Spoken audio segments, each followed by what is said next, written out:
Welcome to the Relationship Workout for Men podcast. This episode is just a preview of what you'll find in the full Relationship Fitness for Men program.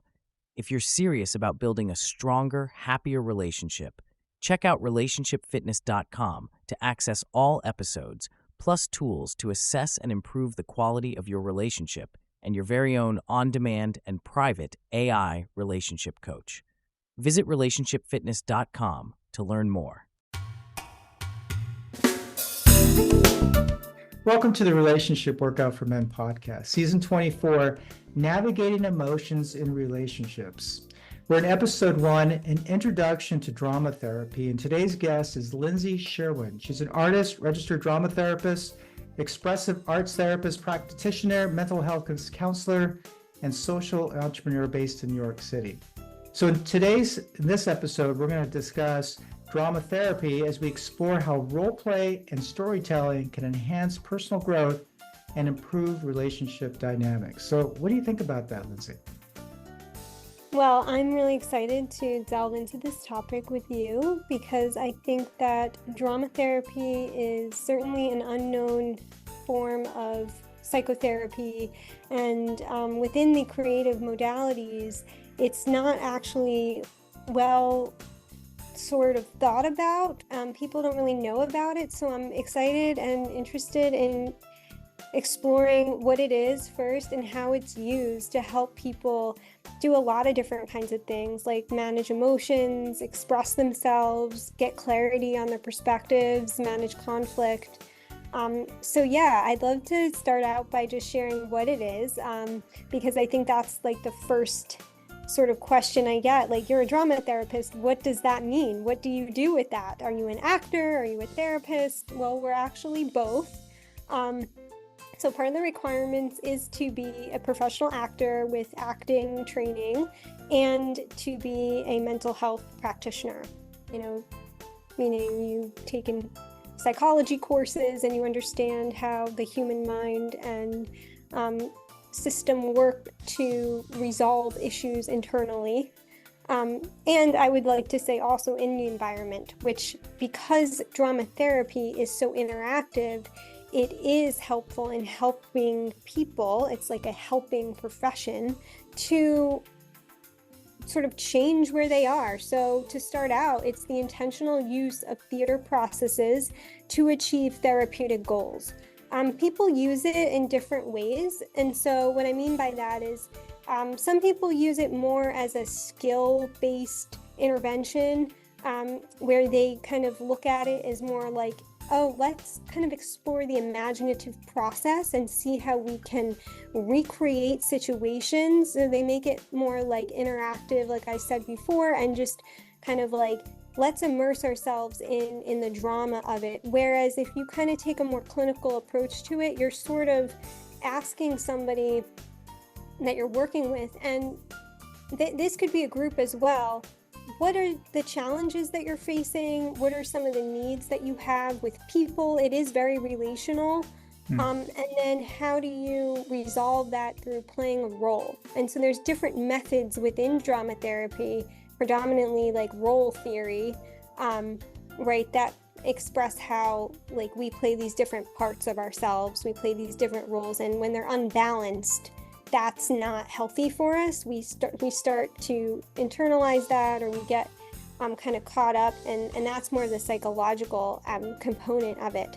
And so really, I'm also happy to, within our conversation today, to get into some of the interventions, because it's such a broad discipline, and it really overlaps with so many different parts of theater, applied theater, other art forms. We sort of have melded it into so many different qualities that can take on like the mold of drama therapy. I think that for men, one of the key challenges we have is just being genuine in our relationship, just being who we are, because there's so many pressures on us to be a certain way based on, all this societal conditioning. I mean, when you say role playing, are you talking about being able to be a little bit, get out of my shell, if you will, and be more genuine, be more of myself. Is that part of this role playing? Like, can you click in a little bit of what do you mean by role playing? Sure. Yeah. So I think there is an aspect of that. Like, how do I be my more authentic self? And then also establishing the first piece of it before we can be authentic. I think it's helpful for men specifically to know who they're playing. So like sometimes, if we're really talking about men, predominantly, we have this sort of archetype or stereotype, like aggressive or very forward or, machiavellistic, or just like needing to get something done, or like the doer, right? And so really establishing that and being okay with like that we can play other parts. We can play the vulnerable part of ourselves. We can play like the peacemaker if we want to resolve conflict and not sort of show that other tougher side. And so like acknowledging that we can play different parts that goes against the grain of society. That's something to know within psychology that'll be helpful, but how do you do that? How do you help one do that? And part of role theory and playing it out and getting to a point where you can actually play those parts out is the therapy. So it's like acknowledging we have these roles and then saying, okay, and there's ways to show a person how that looks. So you can do it with role cards, which I often do, literally putting the cards on an index, paper, if you want to do it on paper, or like an index card itself on the table, and letting the client pick a card, and you can organize it within different categories. So who I am today, who I am not, and who I want to be in the future. And within those categories, that person can pick either one or two roles, and you can already start to see their life narrative without having to talk a lot about like traditional therapy, talking about what happened to them in the past. It's like we're here and now, and then we're also going to go a little bit into the future, into that objective reality where we start to see like, this could really help me in this situation. And depending on the person and how aware they are, you can really help somebody resolve their conflict in role theory or using roles pretty quickly. If they might feel warmed up to do an enactment, you can kind of see how that feels, and then they'll just sort of improvise, or it can be more structured. But establishing those different roles, and I've done that in different ways. I'll just share this, that with the roles, they have already been created by the founder of this theory within drama therapy. His name is Dr. Robert Landy. He created the role profiles assessment. And so he has like different roles within the cards, right, that you can choose from, that the person can pick. And what I find myself doing, and I'm sure other therapists do this, you make up your own roles. So the protector, the savior, the hurt one, these are all roles that I could just use after listening to the person's story. So there's an element of creative capacity in this approach that's really helpful. So, okay, so when you say roles, you're not talking about who cleans the kitchen and who cooks dinner. I mean, you're talking about the role you play in the relationship. And it sounds like there's two vectors. There's the role I've been playing, so as an individual from my past to now, and then there's the role I'm playing in my relationship. And on the role of the relationship, it seems like you would need your partner to be part of that role playing, if you will, because you're going to need to play a different role based on the role your partner plays, or at least get feedback from the partner on what role you've been playing. Can you just talk a little bit about how the partner relationship plays into the roles? Yeah, absolutely. So I think that's really integral, because if we're specifically talking about men and relationships, which I think is something that happens quite often with all people, but particularly men who might need more support within negotiating a relationship, or negotiating or renegotiating a reality that continues to happen. So that becomes like a pattern in psychology terms. How do you break that pattern? well, you can do it through like challenging negative thoughts, right? But you can also, if that's too much, and that could be too much for people, like they don't want to get so cognitive, this reduces that cognitive load, right, or weight on one's shoulders. So you can actually just look at roles as a way of saying, okay, like, who do I see myself being in this situation? So you're just like creating a new world for yourself. Like, okay, like in this particular scenario, this always happens with my girlfriend or my wife or somebody I'm courting. Like I continue to, well, first it's acknowledging, like I continue to come across maybe a little bit passive aggressive or a little bit pushy or forceful, or I don't give this person space, or I don't pace myself. How can I think about my behavior in a way that connects to who I really am? So it's like I want to be more assertive. I want to be the one who accepts. I want to be the acceptor. What qualities, now this is how I do it, and I've done this with young men as well. What are the qualities that go into that role? So we often have to renegotiate the role. It could be just like starting with qualities. Okay, it sounds to me like you want to be more accepting. You want to be the accepting one. You want to be the peaceful one. You want to be the calm and relaxed one. These are all positive roles. Sometimes we may need to be the more assertive or the more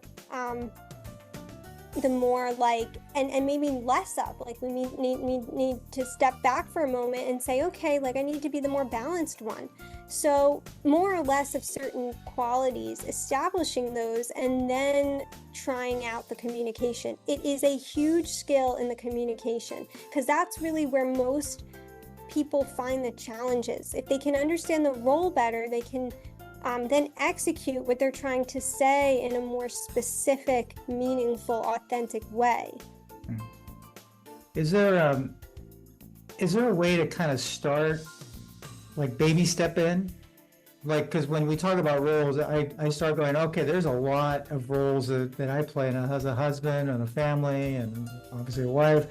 Is there a way to step into this kind of and learn a little bit instead of not boiling the ocean, just and then step another step? And is there kind of that journey that I could be taking? Yeah, absolutely. So the way I usually start this with somebody, particularly in a group, now in individual sessions it looks different, because that person usually is coming on their own accord and they're like, I want to dive right in, I know what this is about, I'm excited. When I've worked with more vulnerable men, maybe who were using substances or who had more challenges, there could have been some difficulties in their past, like trauma or like violence, like other external challenges, resorting to the past with relationships specifically, who became open to it over time.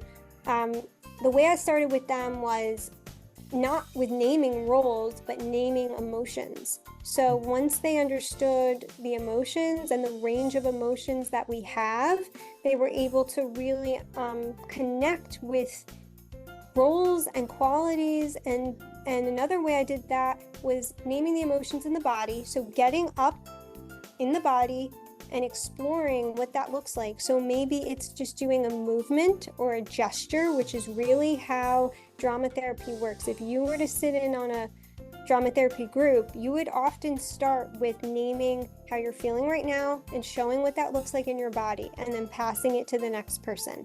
It really gets the group laughing in their body. The laughing is just really coming from a place of acknowledging, wow, I feel like this and everybody else in the circle feels like this. A lot of people just don't know what it feels like to be who they really are in the moment. And so it does that. It accomplishes that. But also, if somebody really was like, I really don't know how I'm feeling right now, and they just could not get the word out. Now, that's not always likely. Usually it's like, I'm good, or I'm bad, or I'm not feeling too great, I'm tired. This is usually what you hear. Okay, you need a little bit more than that. You can literally put images in a circle, like you can laminate images and have somebody pick an image, and that can evoke a feeling, and then you can get it out that way. And you can say, like, what do you see in this image? Maybe you're talking about colors, or you're talking about movements. Even sound is helpful, using sound with the body. So it can start really fundamental and then move and progress slowly into, like, who am I being right now? A little bit deeper, who do I want to be? More into that psychological realm. Wow. I had never heard of drama therapy, so this is really, really helpful as introduction. We're going to end this episode now because this is a natural segue to our next episode, which is around naming emotions. So I'll see you in the next episode. Thank you, Lindsey. Thank you.